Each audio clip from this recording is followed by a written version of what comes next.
Reformang Pansakaan. Radio Stars, reformang agraryo. Reformang agraryo. Reformang agraryo. Lawig ang pagbabago. Nga ipakigbahin ang mga talalupang doon o kung success stories sang mga benepisyaryo nga sarang makahatag man sang inspirasyon sa aton tanan-tanan. Bangod bag-o kag preska ini nga programa makasalig ikaw nga indi gid mauyang ang oras mo. Sa baylo, punon naton ina sang paglaom kag inspirasyon. No, nahibaluan sa nga tanan nga dako ang papel sa nga Department of Agrarian Reform bilang nagapanguna nga ahensya sa pagpanagtag sa nga libre nga duta sa mga benepisyaryo sini. Dugang pa nagahatag man ang ahensya sa nga nagkalain-lain nga serbisyo. Abi nyo managtag lupa lang ang dar, hindi. May ara man sang mga libre nga makinarya, mga kagamitan sa uma, kag of course ang serbisyo legal sa aton sini nga mga kabombo. Kung sang una daw hindi gid tanto ka mabatian, no, ang Department of Agrarian Reform, of course ang una sang bag-op lang gintukod ini, siyempre bation gid. Sang uli siling tati ano nang ubra sang Dar Subong, Ari Subong. Aktibo ang Department of Agrarian Reform and of course ang bag-o sini nga proyekto nga ginatawag nga Project Split ukon support to parcelization of lands for individual titling. Ang proyekto nga ini ang may tinutuyo nga mapangpartida o kon mapangsipad-sipad ang collective land titles nga gin-issue sa idalom sang Comprehensive Agrarian Reform Program o kon CARP, no? Agod himuon nga individual na nga titulo ang duta mo to siling ko kaina nga imo nagid ang duta nga ina daw makasalig ka nga magtulog kas gabi pagbugtaw mo imo gyapon, no? Hindi pero sang una siling mo basi kun saklam na to karon sang upod ko sa titulo tong akon to. Oh, gani ginaagda na mo ikaw nga mahimo minimo nga pamatian, no, ang ining kape at balitang agraryo. Akong inyo alagad Bombo Jan Felco Talento. Agod nga mahatagan sang duag ang aton sining nga topiko sa aton sining nga mga kabombo, mangin kaupod naton ang Assistant Regional Director for Land Tenure Improvement o kon LTI and Program Beneficiaries Development sang DAR Regional Office 6. Wiley 1, Mr. Anthony P. Arostique. Sir Tony, maayong gabi. Welcome sa Zona Libre sa Bombo Radio diri sa Kape at Balitang Agraryo. Mayong gabi, Bombo Jan, kag mayong gabi sa aton mga listeners. Subong man ginatamyaw naton sa mayong gabi no aton pinalangga nga sekretary sa Department of Agrarian Reform, si Secretary Conrado Estrella, upod na dira ang amon Regional Director, si RD Lumedis Berialyar, kag ang aton Assistant Regional Director diri sa Region 6, si Arda Florentino Siladan.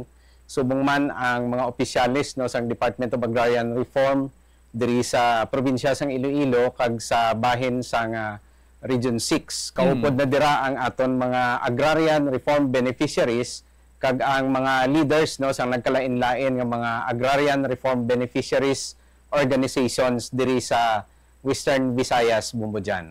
So, standby ka mo dira sa mga agrarian reform beneficiaries naton samtang naga-upod sa aton subong nga gabi. By the way, nakit-an gid naton subong kun ano ikaw ka preparado Sir Tony, no, nga maistoryahan naton ang mga maayong binuhatan kag buluhaton subong sang Department of Agrarian Reform nga amo ang Project Split, no. Kag maayong hinimuan man of course ang sining ahensya naton, mahimo mo ini mapatpat sa aton subong sir. Ano bala ang Project Split nga ini Sir Tony?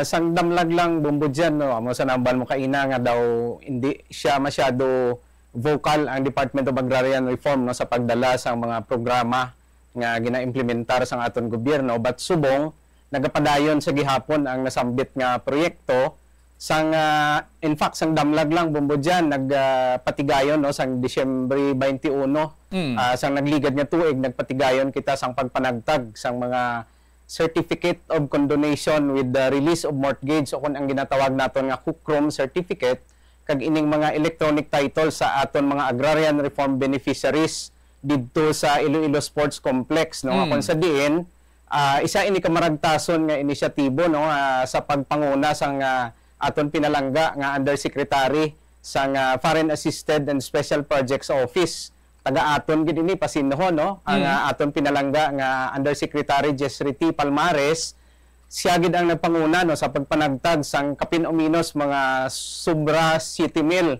ka mga certificate of condonation para sa masubra 5,200 ka mga agrarian reform beneficiaries. So ang buot silingon sini Bombo dyan sang certificate of condonation and release of mortgage amo ini siya ang paghawas o pagdula no sang kautangan sang aton mga beneficiaryo sa ila balayran sa amortisasyon sa lupa. Samtang upod dito no, sa distribution naton ang pagpatigayon man sa pag-distribute sa kapin o minus 1,100 ka mga electronic titles nga nagasakop sang kabug-usan nga mga 839 ka hektarya para sa masubra 700 ka mga beneficiaryo. Kag ang mga titulo sa idalom sang Certificate of Land Ownership Award nga may kabug-usan nga 439 ka mga titulo ini ang panghatag naton gin-distribute sa mga beneficiaries nga may kabilugan or kabug-usan nga 433 ka hektarya sang lupa para sa 351 ka mga bag-o nga beneficiaryo naton sa idalom sang among nga programa. Okay, ako mismo sir ato ko didto nag-upod, nagtan-aw, nagtambong, nag-observe sa sining aktibidad kag nakit-anta no personal kung ano ka puno ang Iloilo Sports Complex ang mga mangunguma tubtob langit ang yuhom sang nakuha nilang tagsa nila ka sertipiko nga may paglao magluwas sina sir galumaw-lumaw mata sang iban didto especially ang mga tigulang nabla nga may atuto didto nga naghatag sang testimonya siling niya wala gid ko galaom nga sa amo na ning edad mabaton ko pa mauyatan ko pa ang ining titulo nga ako na gid no. Sir Tony, pila na ang nahatagan sang mga e-titles and of course ang testimony sabton tagaan tanay sila sang ideya kung ano ining e-title pareho man bala ini sa mga e-bike, Egypt. Ano bala ining e-title, Sir Tony? Yes, Bombo dyan, tama no ang imong information kay tungod sa during the distribution no sang ginatawag nga electronic titles dito sa Iloilo Sports Complex kadamo gid no sang magtambong kag kita mismo wala kita nag-expectar nga mapuno naton didto ang blitzers ang nasambit nga fasilidad. Pero ano ang buot silingon sa nga e-titles o kon electronic title? Sa idalom no sang aton nga Administrative Order number 1 series of 2021 nga ginamindahan sa nga Administrative Order number 2 series of 2024 sa idalom ini sang Republic Act 6657 o kon ang ginatawag naton nga Comprehensive Agrarian Reform Law nga ginamindahan man no sa Republic Act 9700 o kung amon ning ginatawag nga Comprehensive Agrarian Reform Program Extension with Reforms nadihon ini ang isa ka programa nga project split nga kung sa diin nagapanagtag kita no sang individual title. So ang individual title nga ini sa porma sang electronic title amo ini siya ang gina-generate, gina-rehistro kag gina-release or gina-issue sang Register of Deeds sa aton individual nga mga mangunguma o kon ARBs nga resulta sang ginatawag naton nga parcelization. So sa subong ang probinsya sang Iloilo upod na dira ang iban nga probinsyanan sa Western Visayas padayon ang implementation sang sini nga parcelization project naton Bombo dyan. Okay. So ang ining e-title ano ini may ara sila balasang uyatan sa gyapon nga papel nga nagapamatuod nga ila na gid inang daw titulo man bala sang mga duta Sir Tony. Ang electronic title actually Bombo dyan isa ini siya ka klase sang titulo naton nga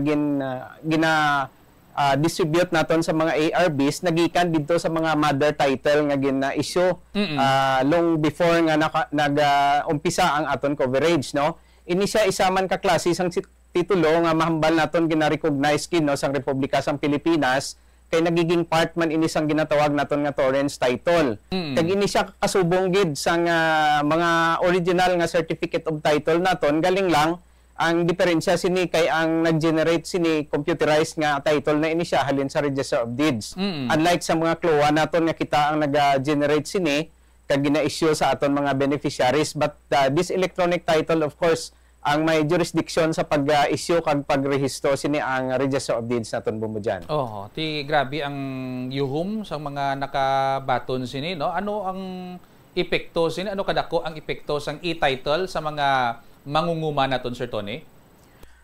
Dako ang epekto no sang issuance naton sang electronic title sa mga beneficiaries naton. Tungod una, ang ini nga nasambit nga mga titulo, amo na ni siya ang pamatuod nga ang tagsa ka beneficiaries naton ang nagapanag-iya sa mga sublots no nga na-approve sang aton opisina, kag ang ini nga mga titulo amo ni siya ang ginatawag naton nga individual na gid nga ebidensya no sang tagsa ka beneficiary para mahambal nga sila na gid ang tag-iya sang nasambit nga lupa. Okay. So makuan man ni sila, sir, no? Pag mauyata na nila ina, dapat taguon gina nila sang insakto, sir. Precisely bumbo dyan, kay kung madula ini nga mga titulo, kamahal ang reconstitution, no? Imagine ang isa ka titulo kung madula siya, ang reconstitution siya na nagabalor kapin mga 50,000 hasta 100,000 ang magasto mo, kay ma-undergo ka na sang normal nga proseso sa korte para nga ma-issue liwat ang nasambit nga titulo. Gani gina-encourage kid namon kag ginapangabay ang mga tagsa ka beneficiaryo nga halungan ini nga klase sang titulo tungod kay kamahal, no, kung in kaso madula ini nga mga nasambit nga titulo bombo dyan. Okay. Balik-balikan ta bala, Sir Tony, ano ang buot silingon sang sining condonation kay ti magluwas sa project split, may ara man kita sang certificates of condonation with release of mortgage or COCROMs as you've mentioned man kaina para sa aton nga mga landowners, Sir Tony? Ang Certificate of Condonation and Release of Mortgage nagiging resulta ini Bombodyano sa isa ka bag-o nga layi nga gina-aprubahan sa pagpanguna ni President Bongbong Marcos, no, ining Republic Act 11953 o kung ang ginatawag naton nga New Agrarian Emancipation Act. So bunga sa New Agrarian Emancipation Act ang pag-issue naton sining mga Certificate of Condonation para amo ni siya ang magiging evidence no sang tagsa ka mga beneficiaries nga ang balayran, nabilin nga balayran nila sa amortisasyon sa lupa i-subrogate o kung i-asumar sang gobyerno naton. So meaning, kung sang una nagabayad ang aton mga agrarian reform beneficiaries sang amortisasyon sa land bank, pagi sining COCROM or Certificate of Condonation and Release of Mortgage, madula na ang nasambit nga balayran sang aton tagsa ka mga beneficiary. Pero may cut-off ini bombo dyan. Ang aton nga COCROM certificate, ang coverage niya sini umpisa nga nag-umpisa ang aton nga pag-implementar sang agrarian reform tub July sang tuig 2023 ang cut-off niya sini. So meaning ang mga titulo nga wala naton nasulod didto sa previous nga years nga na-award naton umpisa sang Agosto of 2023 onwards, hindi pa sila cover sang nasambit nga Certificate of Condonation and Release of Mortgage. Pero eventually, ang aton nga gobyerno nagadihon no sang possible extension sining Republic Act 11953 para ma-cover totally ang aton nga mga beneficiaries nga libre na gid ang lupa nga gina-award sa ila. Ano ini automatic ini nga kung beneficiary ka or agrarian reform beneficiary ka, automatic mo nga makuha ang ining COCROM nga ini or dapat applyan mo pa ni? Actually, bumbo dyan, may duwa ka bahin, no? Ang COCROM nga ginatawag nato, may classified account kag unclassified. Pero ano bala ang classified account? Ang classified account, amo ni ang lista no, sa mga agrarian reform beneficiaries nga gin-aprobahan sang land bank paagi sa aton Land Distribution Information System o kon LADIS nga ginatawag naton, nga kung nakasulod ang imo pangalan didto sa nasambit nga classified account, automatic nga isyuhan ikaw sang aton opisina sang Certificate of Condonation and Release of Mortgage. Whereas kung ang aton isa ka bahin nga nasulod siya sa unclassified account, padayon pa ang validation naton sini sang mga beneficiaries nga nakasulod diri sa unclassified account. Tungod kay wala kita sang may na-approve mga